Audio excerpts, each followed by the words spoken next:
Hey everyone, this is Lindsay. In this tutorial, I'm going to go over how to duplicate, reschedule, or continue a job on your calendar. The first thing I want to show you is how to duplicate a job. So we're going to go to this job I have on my calendar right here. Click on that. And I do want to mention that any documents you have associated with a job will not follow over if you duplicate, so just keep that in mind. Hit your duplicates button, and right here you'll see a separate screen pop up, and you've got your jobs that are associated with that case. You can go to the case style details, which will coincide with whatever you would have on your cases tab for that case style. And then you have the history tab, which just shows you the other jobs and invoices associated with the case as well. So let's go back to that jobs tab, and we're going to choose the jobs or the job dates from this smaller calendar right here. We're going to go 26th, the 27th, and the 28th. And notice each new day that you put will be on top of the previous one. So the first one you chose will be at the bottom. You can change your witness name here if you'd like. You can go ahead and assign a different reporter. And you can do the same on the others as well.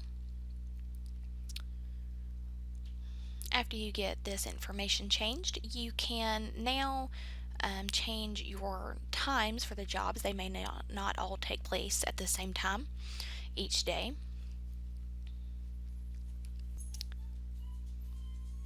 So now once I've got all this information input, we're going to go ahead and click our update button. And now to get out of this screen, you can either click back on your calendar on the far left, or you can click this cancel button right there, and it will take you to that original job duplicated from. And now we can click on our other job dates and see that our jobs have been put on the calendar. And that's how you duplicate a job. Now the next action I'm going to show you how to perform is a continuance of a job, but I do want you to be very mindful when using a continuance versus a duplication, because you cannot reverse it, and anything you do to one of your continued jobs will occur on the other on your first date on the calendar. So let's go ahead and go to this job. To do a continuance, you're going to click in your job date field. Go ahead and enter in the information for the new date. Click your tab key, and here you'll see this box pop up. You can change your time if you need to, and then you're going to choose the continuance as the type. Click yes, and now you'll see down in your correspondence it does add that information in. You can also add some correspondence details if you'd like, but don't forget to click update so that it does save that change.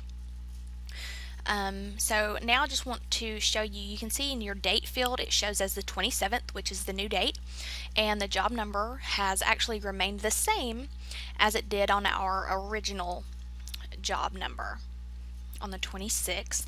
But if you go to the 26th date and click that job, you will see it will take you to the job that has the 27th date on it.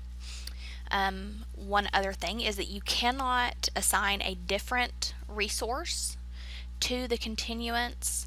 If you do that here and update it, you'll see you're still on the 27th of the date, but if you go to the 26th, you can now see that the job that was originally scheduled has now got a different resource listed on it, as does the job on the 27th.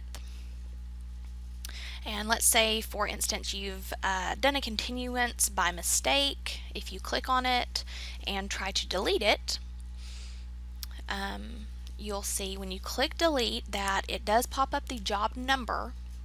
If you click OK, it will delete it from the continued date as well as the originally scheduled date. There is no job there anymore. So just be extremely careful when using a continuance. Sometimes people will do that for trials, but we just want you to be very mindful when you're using that option. The final option that I want to show you guys is how to reschedule a job, and it's very simple. So we're going to click on our job right here. The process is very similar to doing a continuance. You're going to click on your job date field and enter in the rescheduled job date. After you've got that entered, click your tab key, and once again you'll see this confirmation box pop up. You can change the scheduled time if you'd like to, and you can just make sure that the type is set as rescheduled, and I would always click yes to add this to the scheduling correspondence. That way you do have record on the job. And you can add correspondence details once again if you'd like to, and just remember to click your update key so that it saves all those changes. So now let's go to the 28th on our calendar and look at this job.